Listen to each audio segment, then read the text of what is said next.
Kalau itu bukan mudik, itu namanya pulang kampung. Memang bekerja di Jabodetabek, di sini sudah tidak ada pekerjaan, ya mereka pulang karena anak istrinya ada di kampung. Jadi rejim itu kalau dia terus-menerus mengendalikan kebenaran, artinya ada kebohongan yang hendak disembunyikan. Itu dalilnya.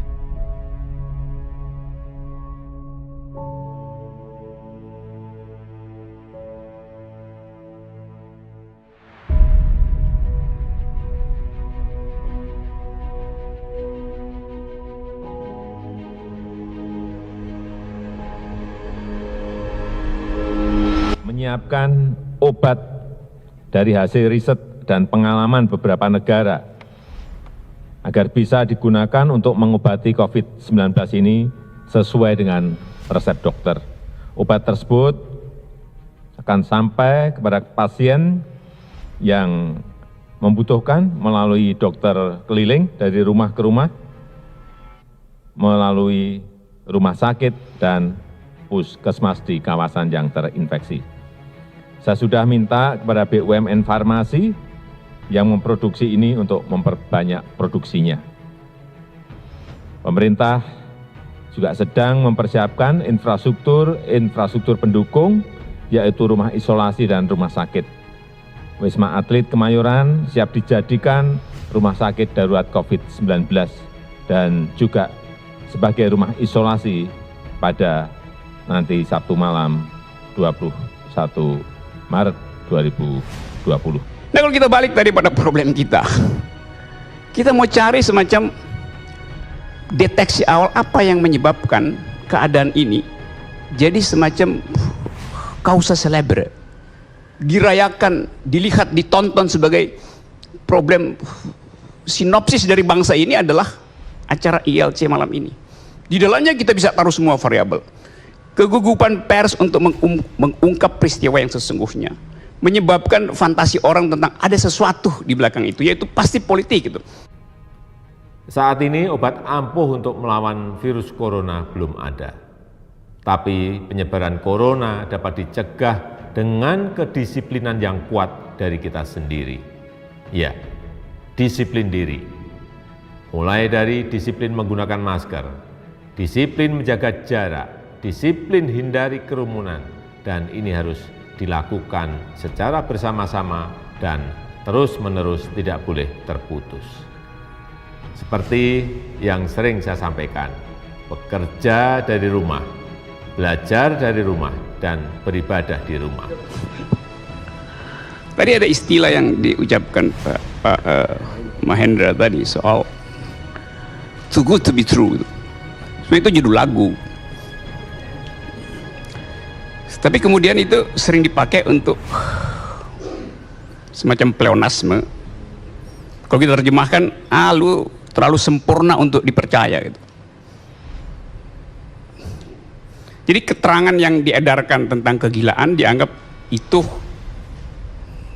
terlalu dibikin-bikin, terlalu sempurna untuk dipercaya. Too good to be true. Bahkan mungkin kita bisa bilang janji politik pemerintah juga too good to be true itu.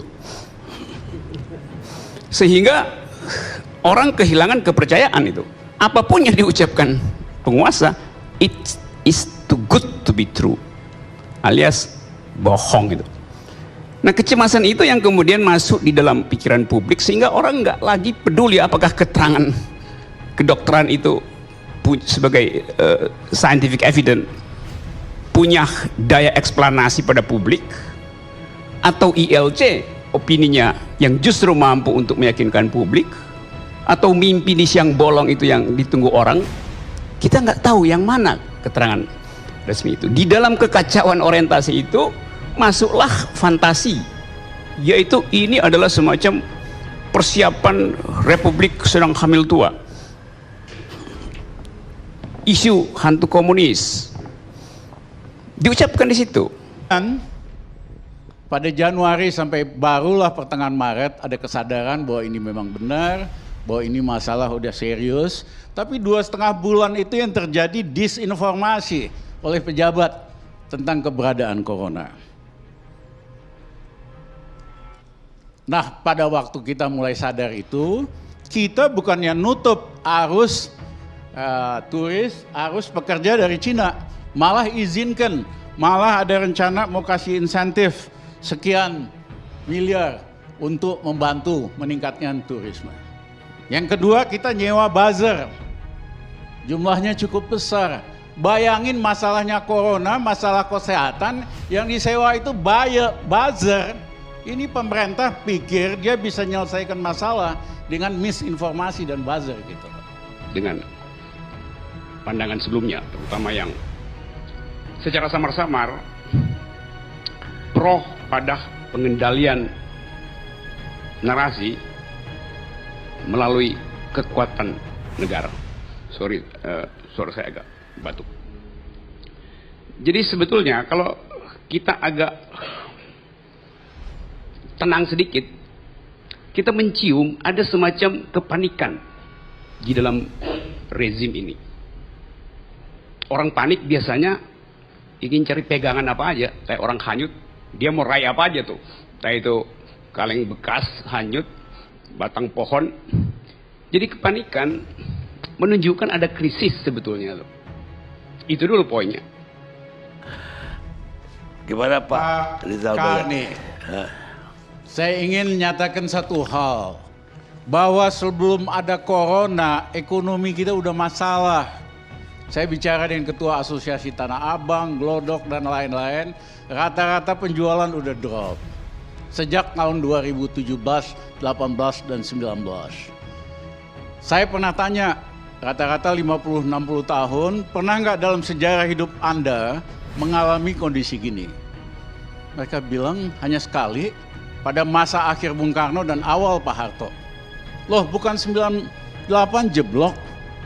Maaf Pak, kita Tionghoa ketakutan, dibakar, digebukin, kita tutup toko kita. Tapi sebulan kemudian kita buka lagi, hidup lagi. Daya beli nggak sehancur seperti hari ini. Ini malam yang mendebarkan untuk soal yang agak absurd. Tadi diterangkan oleh pihak kepolisian bahwa kasus ini sedang didalami. Artinya masih dangkal. Nah, kedangkalan itu justru yang memicu keberingasan dari sejumlah pembicara. Saya mau terangkan kedangkalan itu dengan cepat beredar di sosial media real time. Yang menyulitkan wewenang yang diberikan padahal sudah besar lewat Kepres yang Bapak terbitkan, tetapi dalam prakteknya di lapangan tumpang tindih dan tidak efektif, Bapak Presiden. Ya, tidak ada hal yang sempurna.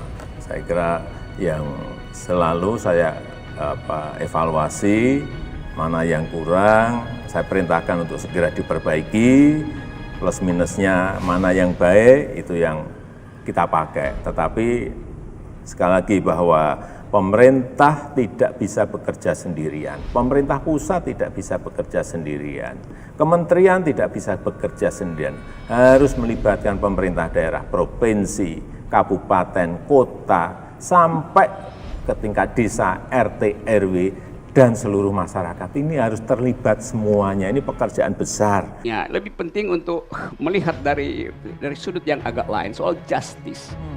Karena dari awal Pak Jokowi ingin menghasilkan keadilan sosial, mendahului pertumbuhan. Sekarang diputar itu. Loh, janjinya dulu adalah pro rakyat sebetulnya. Sekarang hasilnya adalah pro investor. Dengan akibat, bahkan ini sangat telanjang dinyatakan bahwa silahkan investasi datang dan jangan pikirkan soal hukum, nanti kita amankan. Kira-kira gitu. Lingkungan juga abaikan saja tuh. Seharusnya keadaan semacam ini bisa ditertibkan dengan satu editorial di dalam pers nasional misalnya. Tapi kita nggak lihat ada editorial bermutu tumbuh di dalam rapat redaksi, sehingga publik nggak punya pegangan. Nah, dalam masyarakat yang nggak punya pegangan, yang terjadi adalah kirim mengirim kebencian. Itu sekarang yang terjadi. Tapi saya menganggap bahwa masa ini harus kita lewati dan perbanyak produksi hoax lebih bagus agar supaya ada kontrol terhadap monopoli informasi dari pemerintah tuh. Jadi kalau misalnya berita di dalam media massa yang diproduksi oleh pemerintah itu dipercaya 100%, hoax nggak akan muncul. Saya